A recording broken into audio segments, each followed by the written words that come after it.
welcome back to Galton Parkway. You join me for what is the October update for the layout. Now, there hasn't been a great deal actually happened on the layout itself, but there are a few bits and pieces to talk you through, and some more general announcements regarding projects that I'm going to have going on for the future. So what we'll do, we'll go through those and cover off a few things, and I'll let you know also what I've been up to over the last month or so with regards to exhibitions that I've attended with my old layout, Talbot Lane TMD. Now I'm hoping that I should be able to get a bit more work done in the loft over the coming months.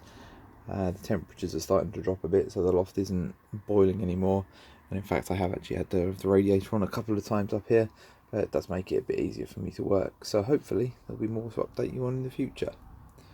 I'll get straight on with the update and show you what I have managed to achieve so far up in the loft to begin with. So the main thing that I've managed to achieve over the last month has been to fit point motors to every single set of points on the fiddle yard area of the layout. Now, I've used Pico surface mounted point motors throughout. I decided to use these. There wasn't much point going to the effort of going underneath the baseboards for a non-scenic area. Now, all of the points motors are actually controlled by DCC. Now, I've had my fair share of troubles trying to get this lot to work, and it's mainly down to the decoders that I purchased. So the first decoder that I purchased was a DCC Concepts ADS 8SXF decoder. Now this decoder has 8 outputs on it and will let you run 2 sets of points from each output.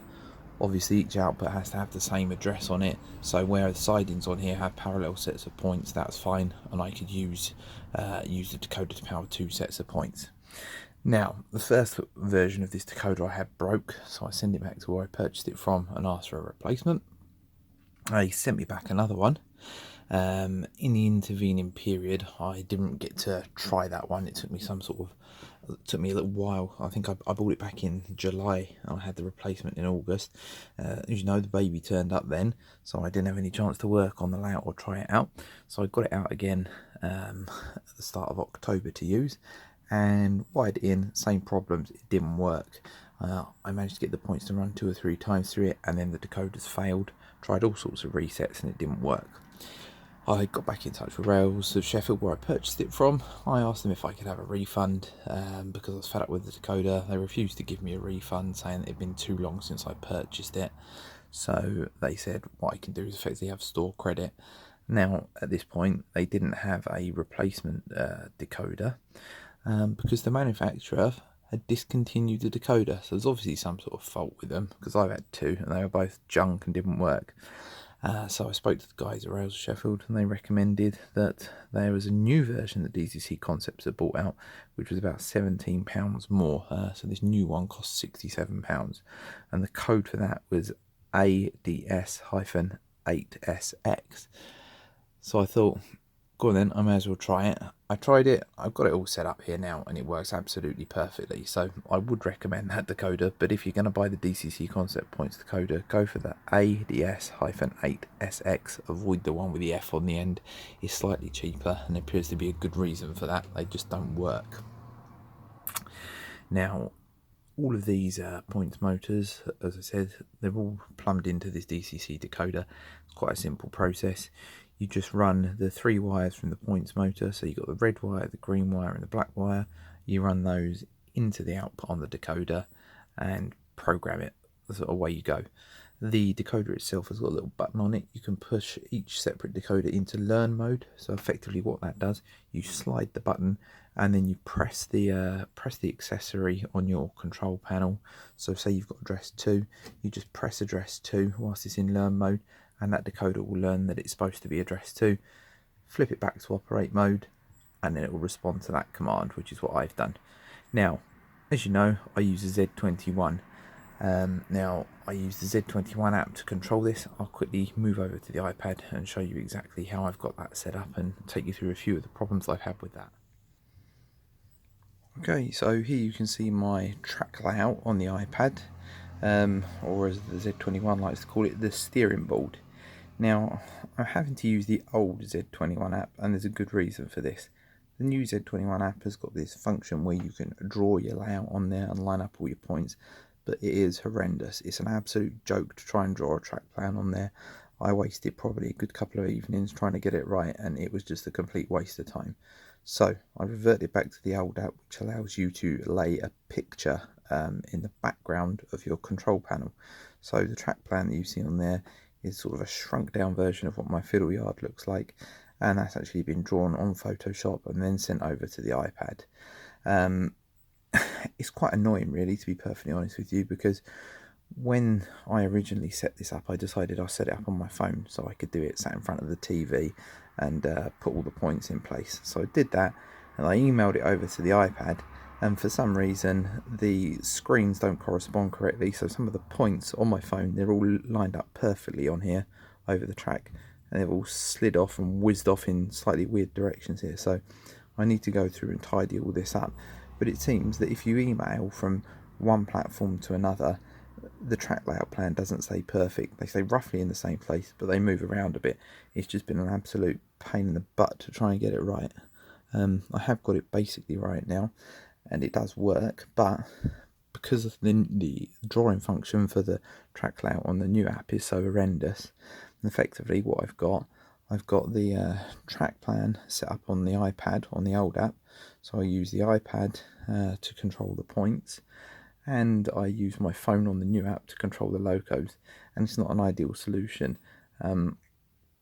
Before I started, I tried to export my loco roster from the new app over to the iPad so that I could import them all onto the old app, but they're not backward compatible. So to be perfectly honest with you, it's not a great system for points control. I found it really annoying to try and get a setup that I was comfortable with and I'm happy with, but this is the way I'm going to have to go. I'm going to do all my track control from the iPad. I'll get this set up here, and this lets you you can filter through different screens, so there'll be one for each area of the layout. So I'll have a station area one, fiddle yard area one, depot area one, going in that direction or whatever, but you get the idea. I am seriously considering buying the iTrain app for my Mac and running them all through that, as it's supposedly a lot more user friendly than this. This works, and now I've got it set up. Fab, great, it's wonderful, and it does work okay. But it's just the process of getting to where I got to today was an absolute nightmare. So prepare for some torment and punishment if you are going to do this yourself. Once you have finally managed to get your track plan set up, it is pretty cool, and the app does work well, and it does what it's supposed to, as I will demonstrate now.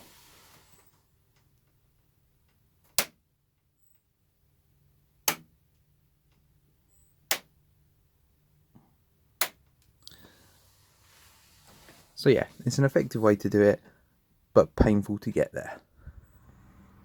So a couple of weekends back, I did the Great Electric Train Show in Milton Keynes with Talbot Lane. It was the last outing for Talbot Lane under my ownership, which was mixed emotions. I'm glad it's going on to a friend of mine, but it was a bit sad to see it go. And we took the Deltic that you'll have met in the last video with us.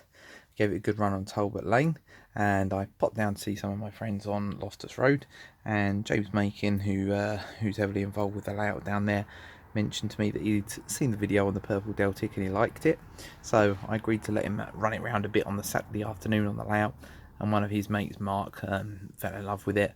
So as a result, I decided on Sunday it'd be the right thing to do to let them have the loco for the entire day. And if you were in Milton Keynes on the Sunday, you would have seen that loco running around on that layout all day. I did manage to get the loco back at the end of the day. James's colleague Mark didn't want me to have the loco back. I did beg to have it back, and eventually he gave it to me. If he'd have said I couldn't have it back, I wasn't going to argue with him, because he's a hell of a unit, so I'd have just let him keep it. But there we go. Anyway, I'll attach a couple of shots of this running on Loftus Road now for you, and I'll include a couple of stills as well.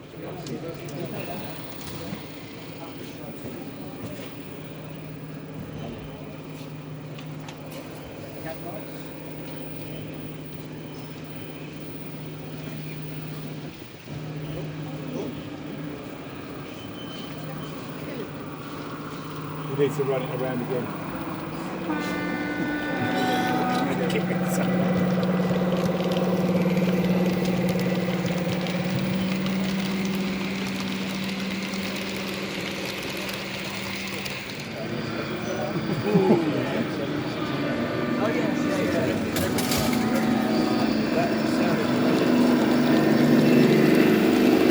Today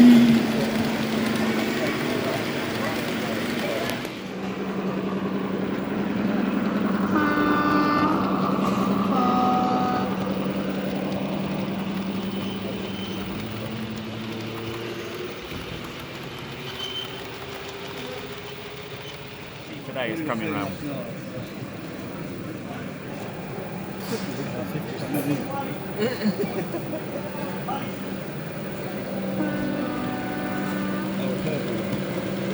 Did you head there?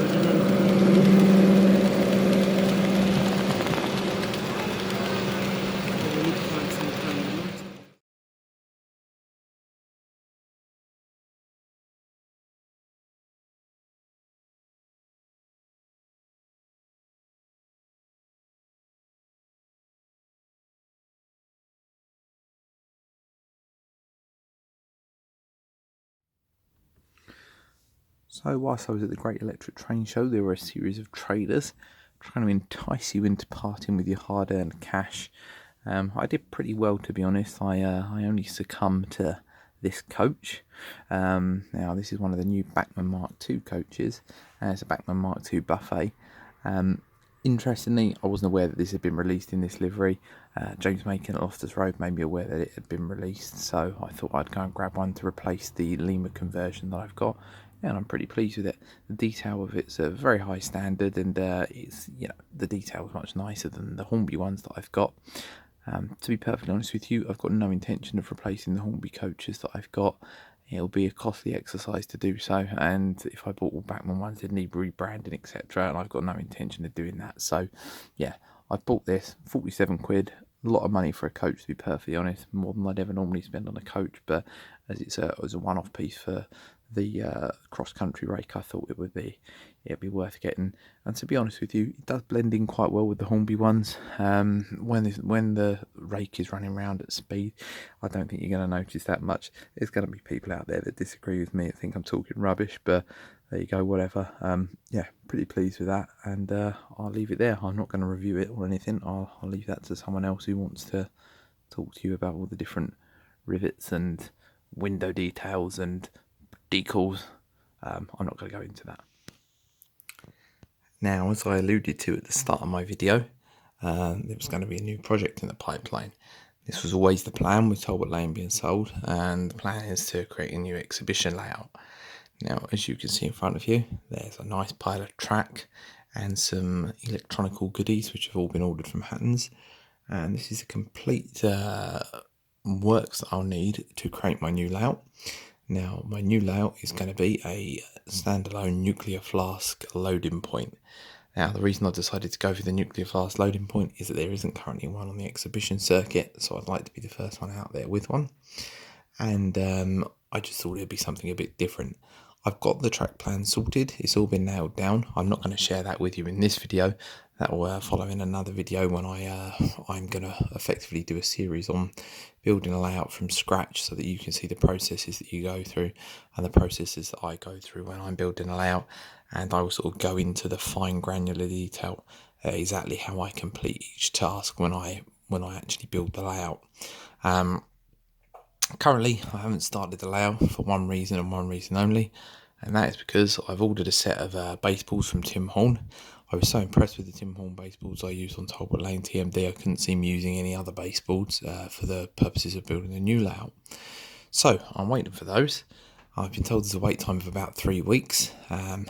This coming Monday, it's Friday night now, that's 2 weeks, so I should only have another week or so before the baseballs arrive. I'm absolutely busting to get started on this. I've actually, interestingly, got 3 bookings potentially for this pile of track that you can see here. I booked him for the GCR model event again, which I attended last year. Booked him for the Penarth show, and I think Mr. Mike Wilde of Hornby Magazine is hopefully going to invite me along with my box of track, provided I do something with it, to the next Great Electric Train Show next year. So hopefully we'll get this all sorted, but I've got big plans for this layout. I want this to be the best layout that I've built. I want people to look at this and say, yeah, you know, that's a quality piece of modelling. So I'm really going to step it up a notch. I've gone for code 75 track this time, which is something a bit finer. I'm going to look at doing the monotonous task of respacing all the sleepers just to try and get that appearance right. And yeah, I want to go to town with this one, and I want it to be one that I'm going to be proud of. And I want plenty of people to come and see it at exhibitions and think, yeah, you know, that's a good layout. And hopefully, being a nuclear flask depot, which is something that I haven't seen out and about on the exhibition circuit yet, it's going to be something that's bookable, and it should get me lots of shows. So stay tuned for that. I'm probably going to leave this video just here for now, and then I'll be back with you in a few weeks' time, hopefully for the first phase of the layout build, as soon as Mr. Horn delivers these fantastic baseballs to me. So fingers crossed that's soon. I'll speak to you all soon. Thanks ever so much again for your attention and watching the videos. It is much appreciated, and I'll catch you all soon. Cheers guys, bye.